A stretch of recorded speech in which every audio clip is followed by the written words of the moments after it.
Day 1 Selection Day. தேவன் எவர்களை முன்குறிக்கிறாரோ அவர்களை தமது சுதந்திரனுடைய சாயலுக்கு ஒப்பாய் இருக்கிறதற்கு முன்குறித்திருக்கிறார். ரோமர் 8வது அதிகாரம் 29ஆம் வசனம். Day 2 Paddy's Day. இஸ்ரவேலின் பரிசுத்தரான குற்றவாளியே கர்த்தர் சொல்லுகிறதாவது ரோஜமாகிறேன் உனக்கு போதித்தேன் நீ நடக்க வேண்டிய வழியிலே நடத்தின உன் தேவனாகிய கர்த்தர் நானே. ஏசாயா 48:17. very good. என்ன brother கைத்தட்டா?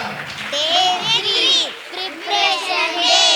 இதோ போரடிப்பதற்கு நான் உன்னை புதிதும் கூர்மையான பற்களுள்ள எந்திரமாக்குகிறேன். நீ மலைகளை மிதித்து நொறுக்கி குன்றுகளை பகலுக்கு அப்பாக்கி விடுவாய். ஏசாயா 41ஆம் அதிகாரம் 15ஆம் வசனம்.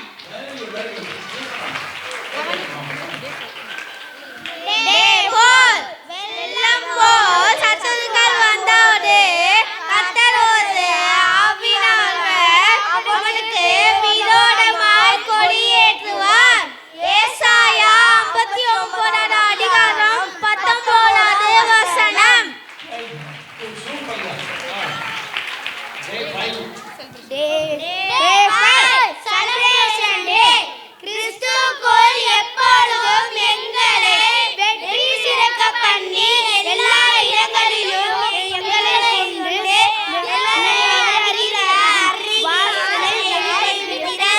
ஸ்தோத்திரம். 2 கொரிந்தியர் 2வது அதிகாரம் 14வது வசனம். சூப்பர்.